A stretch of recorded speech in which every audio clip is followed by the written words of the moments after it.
Good evening, good afternoon, good morning, whatever else time of day it is for you guys. Hey, back by unpopular demand, you've got a SIGcast here. It's 23-2, the emergence of a mass society. And so, again, why are we doing this? Why am I putting myself on your computer screen? Well, unfortunately, ladies and gentlemen, the plague hit my household. I had to stay home the other day, so I lost a day. You guys pressed forward, and I do appreciate that. Substitute said nothing but wonderful things, and that's what I expect. You guys you're up here. Anyway, the other thing is there's less than 60 days until the AP exam, and this is just the reality of the situation. We are on the full court press. So let me get rid of myself. That's much better. And here we go. Some of the things that you need to talk about and know about, I guess I should say, in this particular section is the population growth. We're talking about mass society, massive amounts of people. And so as you guys read, between 1850 and 1910, dramatic population growth. Again, you're not going to need to know these exact numbers, but one of the things you're going to need to know is why. Why this pattern of population growth? Well, first of all, there was a rising birth rate, and infant mortality rate went down thanks to discoveries in medicine that we just learned about in chapter 22. But also, between 1880 and 1910, there was a decline in the death rate. People were living longer, and there's a couple different reasons why they're living longer. Edwin Chadwick would be one. People that we've learned about going all the way back to chapter 20 that started the research. Wow, if you dump pollution into the water, people drink that water, they will die. So cities actually collectively started to make a concerted effort, especially in Western Europe, to clean up their act, and thus the decline in the death rate. Also, the medical discoveries. We talked about Listerine or Lister. We talked about Louis Pasteur and pasteurization of milk. Bacteria, understanding that it's not a miasmatic approach to medicine, and those things paid off. Talked about the urban environment, cleaning up the cities. We'll talk a little bit more about that. Napoleon III did that with France. Other countries will follow. And then overall, again, improved nutrition, the continuation of the agricultural revolution and the scientific approach to farming improves nutrition. People are happy. People that are happy, well, you go figure it out. Population explosion. All right, emigration is another topic for this particular era. People moved around from rural to the industrialized zones. Why did they move? This is on the quiz. Jobs, silly. It's where the jobs were. Not just the white-collar jobs, the skilled jobs, but also the unskilled jobs. Things were changing. So people moved around Europe to find those jobs. The book gave an example of Italians moving to places in Germany where there were mining jobs, there were factory jobs, because again, southern Italy, not too much industry. Northern Italy, yes, it was industrialized, but nonetheless, you guys have read this, hopefully, just reinforcing some of this stuff. After 1900, one of the things that we know is there's a massive emigration movement from southern and eastern Europe, where to North America, places like Canada, places in South America, but more importantly, into the United States. And from 1846 to 1932, some 60 million left to go to America. Now, what's the 1846 coincide with? Always got to take time for some synthesis. Boys and girls, Irish potato famine. Also, 1848, a lot of Germans came over here. Why? 1848, civil unrest, revolutions, protect themselves, so on and so forth. Go figure. All right, transform the urban environment. Just kind of talked about this a little bit. Industrialization, population of growth, that's the causes. Why did cities grow? We just talked about that. People moving from the countryside, the rural areas, into the urban areas out of economic necessity because there were jobs here. And the cities became more attractive. Think about this as you're approaching your DBQ for this chapter. People were, when they started to make these changes in the city and beautify the cities, the Eiffel Tower, we mentioned the sewage systems, and, the fact of the matter is some of the transformations in these cities made them safe, made them healthier, wider streets, gas lights, stores, department stores. When the real wages went up, people are like, wow, this is great. You can move into the city. You can have everything right here at your disposal. You have quicker transportation, all of those things. So, people were saying that these are the places to go. These are the places to be. And, again, why did the governments do those things? Yes, to to keep their people happy, so they wouldn't join labor unions, or so they wouldn't join the Socialist Party, or they wouldn't, become anarchists. Again, we'll tie those things in together. You got to think big picture when you're going into this. Why did they do those things? Why was this stuff happening here? And we've already talked about this, so again, you got Edwin Chadwick shout out there. You had sanitary reforms. You have boards of health created, like cities created boards of health to go in and look at different places and regulate and fine people for not collecting their garbage, or for companies dumping things into the water supply. And so that really paid off. There were medical officers and building inspectors that were on the payroll of the municipal governments. So again, advocates for the people. They had building codes and zoning laws to clean up some of the just abysmal tenant housing that existed in the early industrialization cities. And again, a huge thing was clean water, dams, reservoirs to store water, aqueducts and pipes to carry water to cities, and sewer systems. All of these things made cities revolutionary and places to be. Now, the book also mentions the need for housing. And, you got all these people moving. You got to have a place for them to stay. Well, initially, it's just abysmal. We see this in U.S. history as well. The belief was, hey, if you want to keep people happy, you don't want revolts, you got to figure a way out to, just calm them down a little bit and make them proud to be a part of something. And again, I'm paraphrasing here, but a stable family life, give them somewhere to have a stable family life. We'll talk about the family life and Victorian ideals that were so important to a lot of people in the 19th century. And if you do this, you'll have a stable society. You won't have an 1830. You won't have an 1848. One of the people that you need to know about, a shout out to Octavia Hill, who was a British housing reformer. And she got private financing to back her project. And what she did was she went into an area where there's just a slum, tenants. They tore all that stuff down and rebuilt new housing. And, you see projects like this. The government does this a lot today. Well, this is before the government would do that. But they looked at her as the example. They looked at her model. And people started in the city governments to realize, hey, we might want to get involved in this and knock some of these just abysmal living facilities down and start from scratch. And then you also had the Garden City movement, where you had construction of new towns separated by open country. So people had parks and places for kids to play and things to that nature. Okay, and we'll talk about that, where that really influences the philosophy of education. Really, during the 19th century, changes to one of a more modern approach. Okay. So building off that, redesigning the cities, tearing down defensive walls, parks, boulevards, wider, beautified. We know that Napoleon III did that to make people think France was awesome, Paris was awesome, but we also know it was to make it easier for his troops to maneuver so he'd get from point A to point B quickly and efficiently, but also the wider boulevards. It was harder to throw up those famous French barricades that we've seen too many times in AP Euro. All right. So you have things going on in Vienna as well. We've already talked about old working class slums were torn down. Octavia Hill, government starts getting involved. There were new town halls built, government buildings, stores, museums, cafes, theaters for the middle class.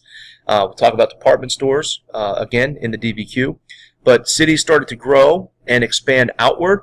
And why could they grow and expand outward and away, and even development of suburbs? Well, because of streetcars, commuter trains, things of that nature, transportation. Okay, so we get the social structure. This is an important part of mass society. Okay, so the mass society, we talk about this changing overhaul in the system. You still have classes, but it's not like your old first estate, second estate, third estate. It's a little bit more complex. So after 1871, one of the things that the book focuses on is that there is the real wages, so an improvement in the standard of living, if you will. But the gap, unfortunately, here, and we see this in the United States and APUS, the gap between the rich and poor was still pretty significant. And again, the fact that the gap between the rich and poor is so astronomical, obviously this is going to be fuel to the fire for your Marxists, your pure socialists, and even in some cases your revisionists that we've mentioned, Edward Bernstein. Here's a good diagram that kind of shows that, the wealthy elites make up 5% of the population, yet own 40 to 50% of a nation's wealth. That wasn't uncommon. 15% of the population was deemed middle class, and then the working class was somewhere around 80%. So again, haves, have-nots. All right. So again, let's talk about this elite. 5% controls anywhere from 30 to 40, in some cases 50% of a nation's overall wealth, or the wealth of Europe. And what you have here, we've been talking about a new elite, or a new rich, nouveau rich, sometimes they call them, all the way back to the Renaissance, where the commercial revolution created merchant class that made a lot of money. All right. In this case, the new elite included not only the old school aristocracy, but it includes now those upper bourgeoisie, the wealthy industrialists, the bankers that are financing a lot of the business transactions and railroad inventions or railroad business ventures, new factories. Again, in U.S. history, it's easy. Like around here, you have Carnegie, you have Frick, but who financed a lot of the deals that they made was the Mellon family. And when you talk about the Mellon family, what do you think of? You think of bankers. So this stuff mirrors what was going on in the United States around the same time. And again, just overall merchants, people that owned the shipping companies, the people that owned the department stores. Here in the Pittsburgh area, it was Joseph P. Horne's and also Kaufman's, which, again, both are closed now.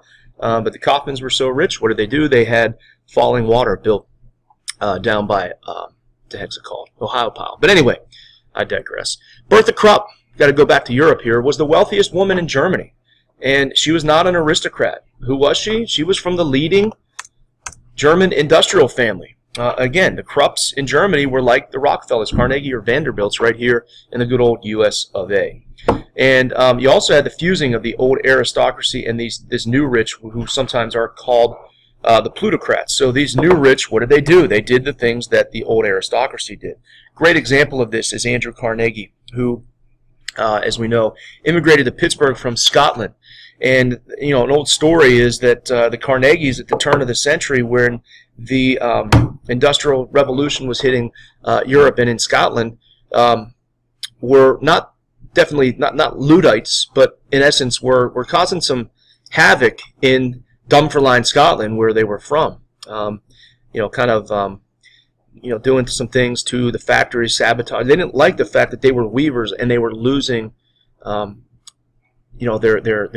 living, their occupation to the machinery of the Industrial Revolution.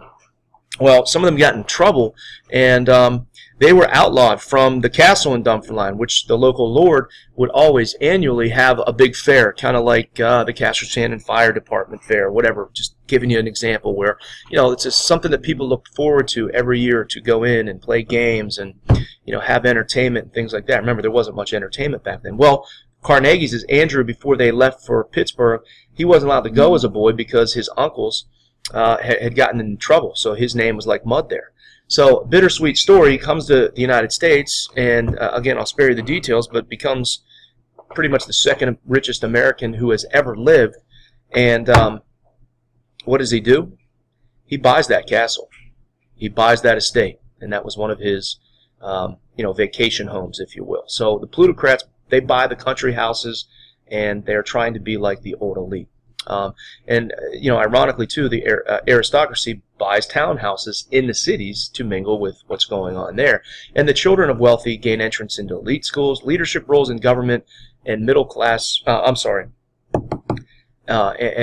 middle class families, I mean, that's what they're trained to do. That's what these elite schools are doing.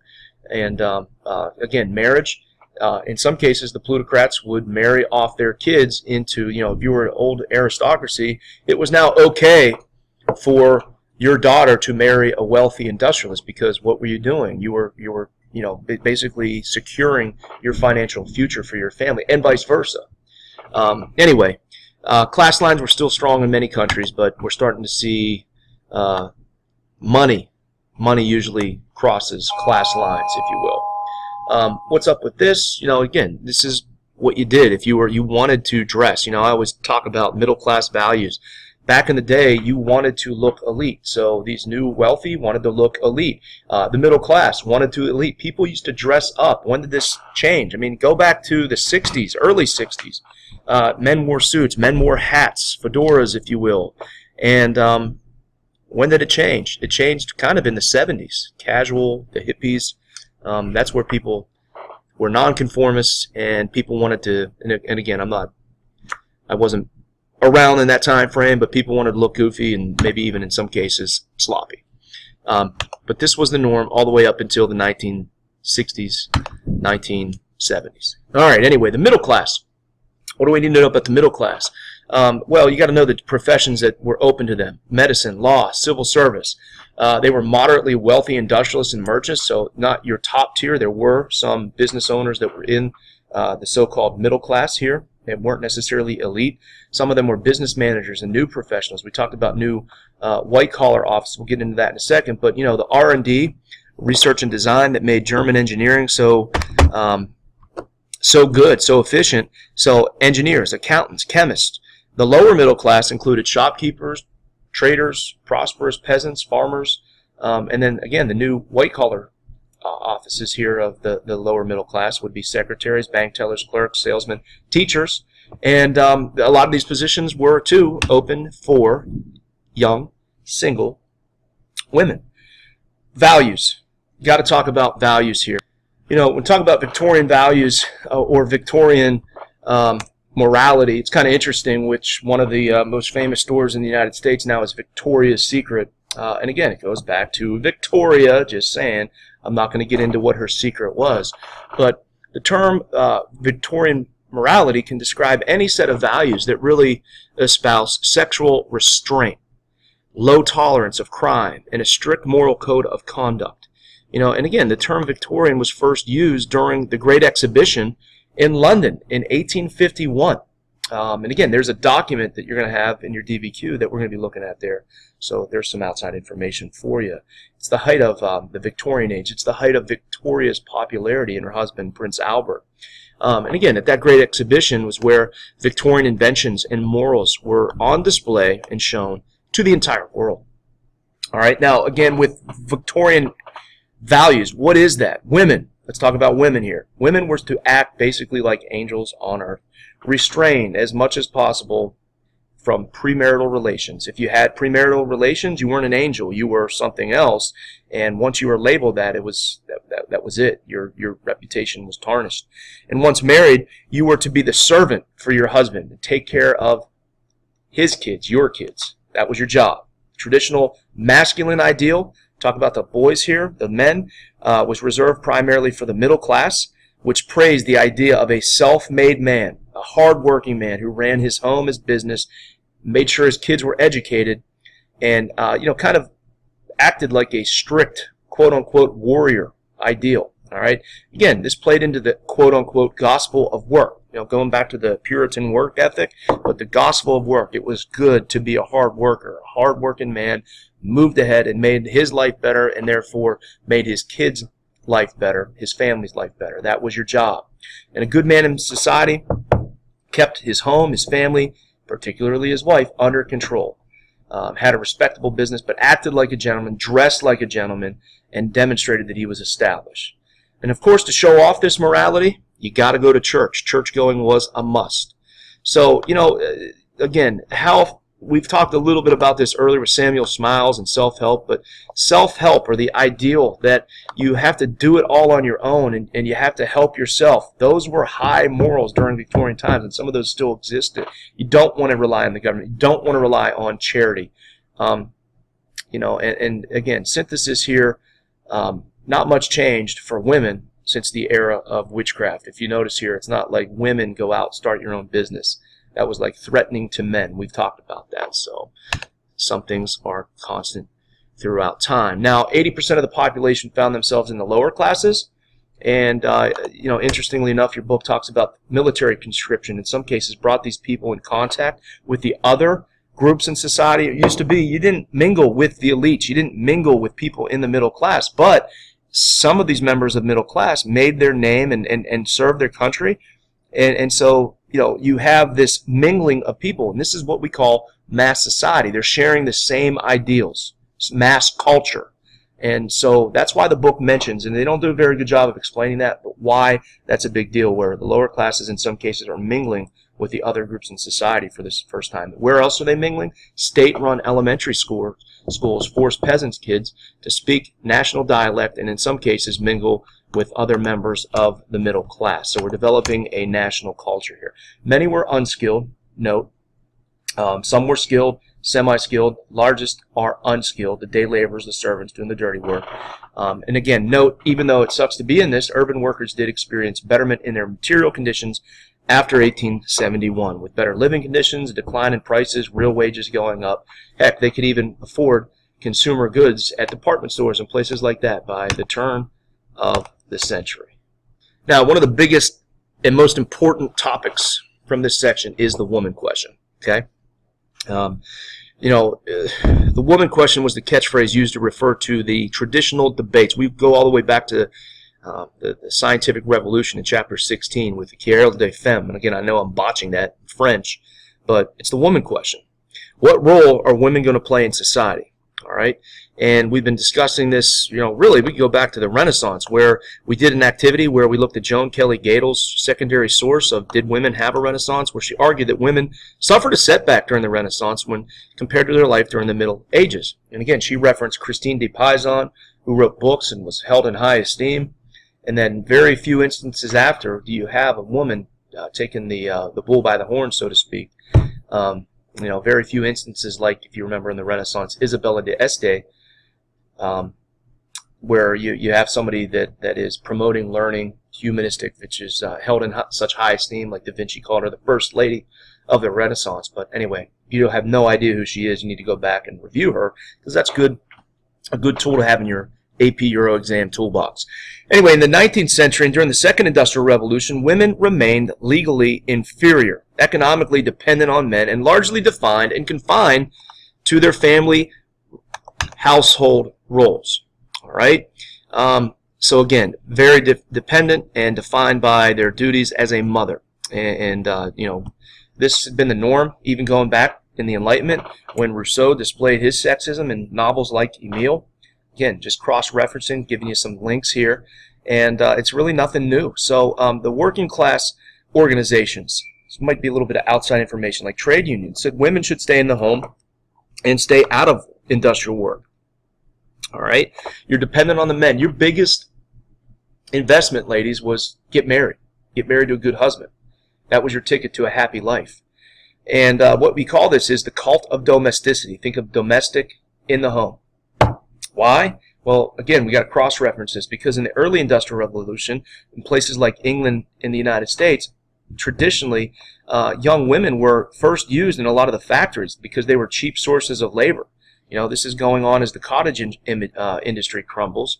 But as industrialism spreads, when these unions popped up, they were really overly protective, I should say, of the male labor, which supported the old societal perceptions and norms involving women. Again, you don't want to lose your jobs to women, essentially, is what those trade unions said. So, unfortunately, for the lowest classes, women were needed to supplement, in some cases, the family income. So many of them found work as domestic servants to the wealthy and the middle class. Some even found work in what the book calls piecework shops or sweatshops. And what the piecework means is they get paid per piece of garment that they produce, or per cigar that they produce, things of that nature. Just really, really monotonous jobs. And that's pretty much, that was pretty much what you had to look out for, seriously. And so be glad, ladies, you live when you do. They face huge discrimination, overall separate spheres of influence between women and men. All the good jobs are off limits, and married women were expected, as we said, with Victorian ideals, to be subordinate to their husbands. Look at opposing viewpoints. Read. Make sure you read Sanford, and make sure you read Henrik Ibsen's A Dollhouse. One says one thing, the other says the reality of the situation. But women had inferior legal rights and were also discriminated against in education. In colleges, even if you were in the elite, you went to college, you didn't learn math, you didn't learn science. What'd you learn? You learned how to iron, you learned how to sew. You did learn a little bit of math because you needed to help run your home, but that was it. So it's basically a curriculum of home economics, home ec. All right. Romance, the romantic notion of love, led to a decline in the number of births and the birth rate. a little bit later on in the 19th century. Modern family had fewer kids, and the book goes into this. In fact, by the 1840s, birth control was made possible thanks to vulcanized rubber. Don't really want to go into this that much, but we got talking about condoms and diaphragms. They weren't really widely accepted until World War I, but most used the method of coitus interruptus, or male withdrawal before, and again, I'm not going to touch that one either. But another product of this era, even though the birth rate and illegitimate birth rates were down, a third of all marriages were a result of the bride being pregnant. So you don't need to assume that everybody waited, again, when you're trying to compare it to some of the social norms of today, but one of the things in the Victorian custom was if you got pregnant, you got married before you were showing that you were pregnant. Some of you guys have heard of a shotgun wedding. That was the Victorian ideal. So it wasn't that all marriages were happy. In fact, again, that's why prostitution is always in a Spielvogel chapter. But the custom that you had to get married, and a woman also, the other thing is why you got married, ladies, is because you couldn't afford to support yourself. If you didn't get married and had the child, that's where the book talks about abandonment, infanticide, abortion were unfortunately on the rise during this era. In fact, they mentioned family planning, which is a buzzword today, was created. The first birth control clinic was in Amsterdam, Dr. Aletta Jacob. But it wasn't for any reason other than people believed here that they could solve the problems of poverty by reducing the number of children among the lower classes. Unfortunately, this is always a tough topic, but even members of the middle class who didn't want to get married or didn't want to find people to find out that their daughters were pregnant, they started visiting these clinics, and again, we get into the very controversial topic of abortion. But again, you need to understand that this isn't something that is really, really new. It goes all the way back to this particular time era. All right, new view of kids is an important topic here, especially in the middle class family. We're talking a lot about the middle class family because this is the first time the middle class is expanding, and as the middle class is expanding, they're they're the consumers that a lot of these stores are catering to. And again, just off the topic, another big reason why this is such a big deal is class mobility. If you have the potential, and at least think you have the potential of moving into the middle class and bettering your life, you're going to be less radical. You're going to be less susceptible to radical ideas, Marxism, anarchism, so to speak. And this is why this mass society, this is a trend that you need to know. Anyway, I get going and I talk way too much. Moving right along. This philosophy of children started with Emile and Rousseau in the 18th century, and it kind of coincides with what we said with the Victorian moral values, and those are huge. And one of the things that we talked about, by reducing the number of children, mothers could actually devote more time to their kids and have more of a relationship. The other thing is there was less of a death rate, more child mortality rate. One of the things, if you know your kids are going to die, you don't get yourself attached to them because that's likely to happen and you don't want to be devastated. Well, as kids are making it through childhood at a more consistent rate, what you do is you kind of have that more modern bond, and mothers actually, getting to getting attached and loving and feeling the affection of parenthood during this Victorian moral era. Victorian era and family. Togetherness is a Victorian family value. Not viewing your kids as like servants. Again, example is Victorians and Prince Albert, Victorian, her love of her life, created the modern notion of Christmas with the Yule log, songs around the fire, Christmas trees, and exchange of gifts. 'Twas the night before Christmas. This is the heyday of the Victorian togetherness, the family. And the mothers were the most important force in protecting their kids from harmful influences of smut and the adult Charles Dickens realistic world. That was their job in the cult of domesticity. And again, just like the scientific revolution, when they made accusations, here's another synthesis moment, that women's brains were smaller, their skulls were smaller, and their hips were wider, proving that their only purpose is for childbearing. We're seeing some of this here with the cult of domesticity. Make no mistake about it. But with kids, new children's, we're consumers as well. Parents wanted to buy things. They had wages. So we start to see games and toys that focus on learning and development, making your kids smarter and things like that. I mean, we got all this stuff. Baby Einstein still today.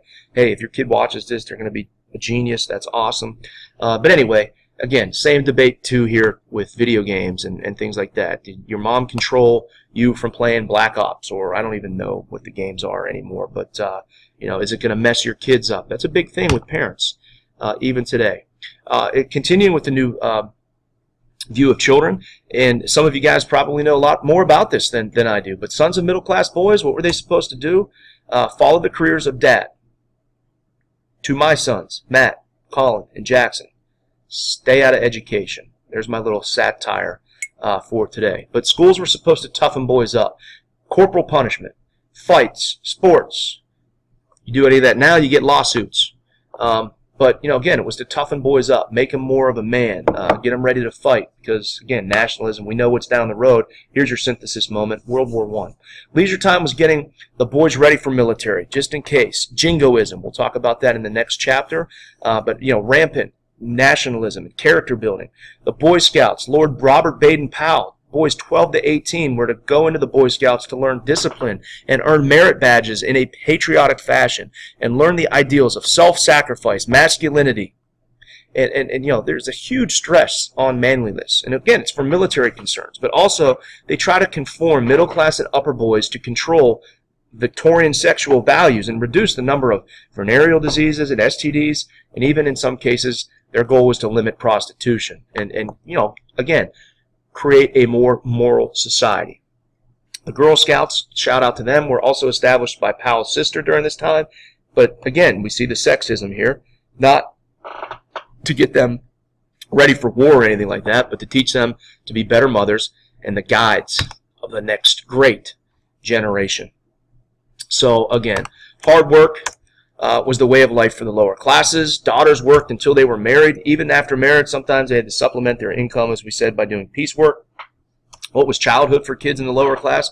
9 to 10. All right, that's when they had to become apprentices or get employed.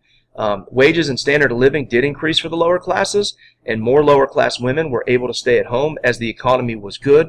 And again, what did they strive to be? They strived to be middle class, and as long as there was that chance of moving into the middle class, people were generally happy. It's kind of like, people sympathized with the Homestead Steel Strike here in Pittsburgh, and it wasn't until after when Alexander Berkman, an anarchist, snuck into Henry Clay Frick's office and shot him. It was at that point when a lot of the people around the Pittsburgh area started to look at the Homestead Strike as radical. And, again, the labor unions lost a lot of their support. I hate to do this, but it's kind of the notion, it's kind of the allegory, if you will, of the Wizard of Oz and why the Tin Man needs a heart. You don't understand that? Come see me. It's fascinating stuff. History's cool, isn't it? Anyway, also, as they strove to mimic the middle class, they wanted to buy more consumer goods like sewing machines, clocks, bikes, cast iron stoves. This spurred the consumer markets, and even these women could buy goods. So again, because of the lower prices and their real wages. And we talked about this. This is the mass society. People were buying similar things, spending their times doing similar chores and jobs. The smaller amount of kids that people were having in the lower class families began the same pattern as the middle class. Kids were viewed as more as dependents and not potential supplements to income. And part of this change was thanks to government legislation prohibiting child labor and mandatory school laws or compulsory education laws where the kids had to go to school and weren't allowed to work. So overall, thanks to strikes and revisionism and liberal reforms of governments during this era, real wages go up. Labor laws led to reduced work hours. Again, 10 hours per day, not 12, and eliminated work on Saturday afternoons and Sundays so the working class parents had more free time to spend with the family and develop more emotional ties with them. And again, stay tuned because we're going to be talking about mass leisure. All right, education. With even the working classes, they strove to have their kids better educated so they can improve their future and move up a class. And being educated in the early 19th century was key. That's what people believed. Remember, you got to go back. When you had the first estate, second estate, third estate, there was no class mobility. And that's why there was so much animosity during the early phases of industrialization. But these education, these schools, people have the perception that, even today, that, hey, you can do better than your parents. So they wanted to attend a secondary school or a university. classical education based on Greek and Latin, and primarily for the elite sons of government officials, nobility, or upper middle class industrialists. But after 1850, secondary education expanded to meet the demands of even the lower middle class. So what happened is the curriculum changed. It used to be just Greek and Latin, the old school elite type of education curriculum.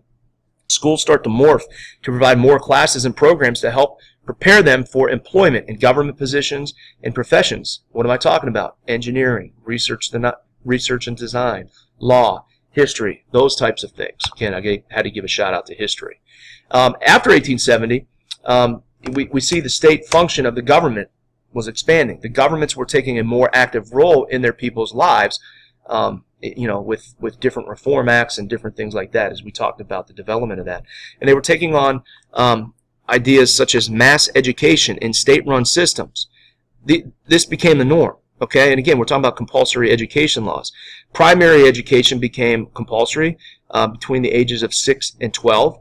And then, again, you could at least go to around a 6th grade education.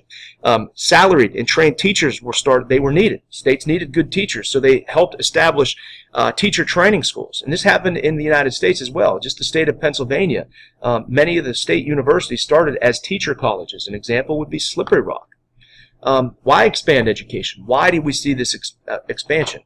Why make this commitment? Well, because personal and social improvement of the people.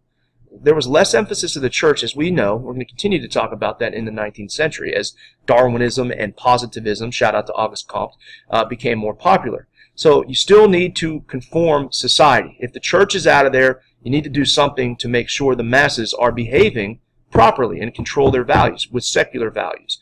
Schools offer you the opportunity to do that. And also, the state needed to furnish trained workers. They needed to train potential military recruits in times of war, nationalism shout out, and they need to train labor so factories can increase production. Need to train people with white collar potential to run the subways, post offices, banks, and department stores. They need teachers, they need nurses. And then also there's a political reason to expand the education. It has to do with suffrage though, voting rights. Right? More and more people in Western Europe are obtaining the right to vote. So you can control their patriotism and their national unity, devotion to the state. You can preach a single national language. But as more and more people were acquiring this right to vote, it was crucial to educate them because they're going to make the decisions. You don't want like Jim Bob with a pitchfork being elected the next prime minister. So they were part of this nationalization movement for mass education. And obviously that's a characteristic of mass society. Okay, people are being molded into one state, one harmonious state, one nationalistic state, mass society, mass education, mass leisure, everything. All right, sexes were separated at school. Again, boys and girls, shout out here. Boys' curriculum was reading, writing, and math. We've already talked about this. National history for the patriots out there. And then girls' education reflected the woman question. They did less math and no science, concentrated on home economic skills. And the elementary schools stressed middle-class values, hard work, thrift, sobriety, cleanliness, respect for the family and elders, and the consequences were greater literacy, rise in the mass circulation newspapers, mass media, just saying, and other forms of mass literature, magazines, how-to books, how to be a good role model, family, sports, reflection of mass society. Even today, go in the store, see all these, like how you can be the greatest mom in the world, how good dad, you can be a fit dad if you want, muscle fitness, shout out. Anyway, most educators were female because it was their natural, here's the woman question again, natural role as nurturer as kids. Get out of here, that's a bunch of crap. Why were women the teachers? Yes, they are natural. I'm not trying to take anything away from you, but it was because the state was funding these schools and women at the time were economically cheaper, so they could be paid less money, lower salaries. And it was good for the government. And it was also good turnover because ladies, when you got pregnant and got married, you were not allowed to teach anymore. All right, mass leisure. Industrial revolution creates new patterns of work and leisure, and you have separation of work and leisure for the first time, separate spheres. Unlike in the pre-industrial Europe where everything was seasonal and families had time and did work together, well, you lost that in the early phases of the first industrial revolution. Well, we're bringing it back. with leisure time in the second industrial revolution. So after work, in the evenings, weekends, there was no such thing as a weekend before this particular second industrial revolution, thanks to the government reforms. And later holidays. That's why Victorian ideals, why togetherness, why 4th of July used to be like drunken, hell-raising time. Well, with Victorian ideals even spreading in the United States, it's family picnics, family gatherings. Again, why was this? Because of the reform brought on by the government, like the Reform Act of 1832, the Mine Acts, child labor laws, things of that nature. And, what were they responding to? Socialist agitation, labor unions and strikes, but it brought about success of a shorter workday. And again, we talked about real wages moving up, so there was more money in consumers' pockets. This equals a market where people can make money and spend money, and so they did. So new forms of leisure, people know that people are dying to spend money, so what do? Create amusement parks. They have athletic events, dance halls, beaches. In the United States, trolley parks like Coney Island, Kennywood, professional sports, baseball, soccer in Europe. Why? Why did those things emerge out of this time? Because people were paying money to go watch these players pay. Owners said, wow, I can make a fortune off this. And modern professional sports is born. You also had mass tourism, first for the upper classes and middle classes, but even as wages increase, and people have more time off, it becomes mass leisure. Even some of the lower middle class and lower classes are taking vacations and things like that. And who's going to take advantage of that? Your first modern travel agent, Thomas Cook, a British pioneer of mass tourism. All right, sports. There was a DBQ years back just on sports, so I want to give a shout out here. I know I'm going way over, but this is another form of mass leisure. Sports became strictly organized with rules and refs, like in society, okay? So you have the development of organized athletic groups. We talked a little bit about this in the last mass leisure slide.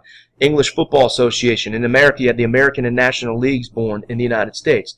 And again, initially, sports were really important at training adolescents in teamwork.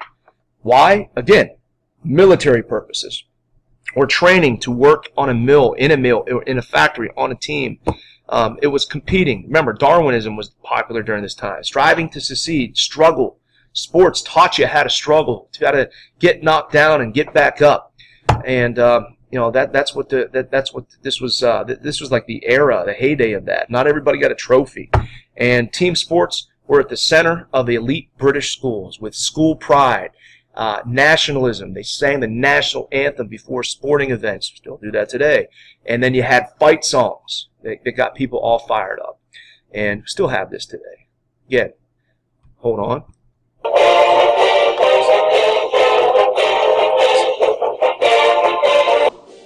All right, so I grew up in State College, so Fight on State, Penn State fight song. Actually, the KO fight song is also one of the versions of the Penn State fight song. I couldn't find it, so I apologize. And that's it. Take your quiz. Good luck on it, and I'll see you in class tomorrow, boys and girls. Here's to you.